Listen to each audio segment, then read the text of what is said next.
Hi for this. I'm here with this beef vegetable sauce. First of all, you're going to start by frying your vegetables. I use carrots, bell peppers, and some onions. Fry that on high heat and set aside. Then in the same pot, I added some butter, thinly sliced beef, some salt, seasoning, ginger and garlic powder, some curry, thyme, white pepper, and of course some bay leaves. Then I'll be adding some onions and my pepper mix. You can use whatever spices you have and just do it like you want to do it. So here I'm just saying everything, and then I will cover and allow it to cook for a bit until the meat releases its juice.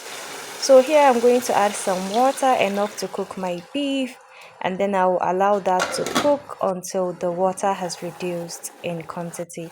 So after that, I'm going to mix some water and cornstarch to make my slurry. Add that in, add back your fried vegetables and allow it to thicken up a bit, and your vegetable sauce is ready. It gets thicker as it cools, so you don't need to worry. Please ignore the noise.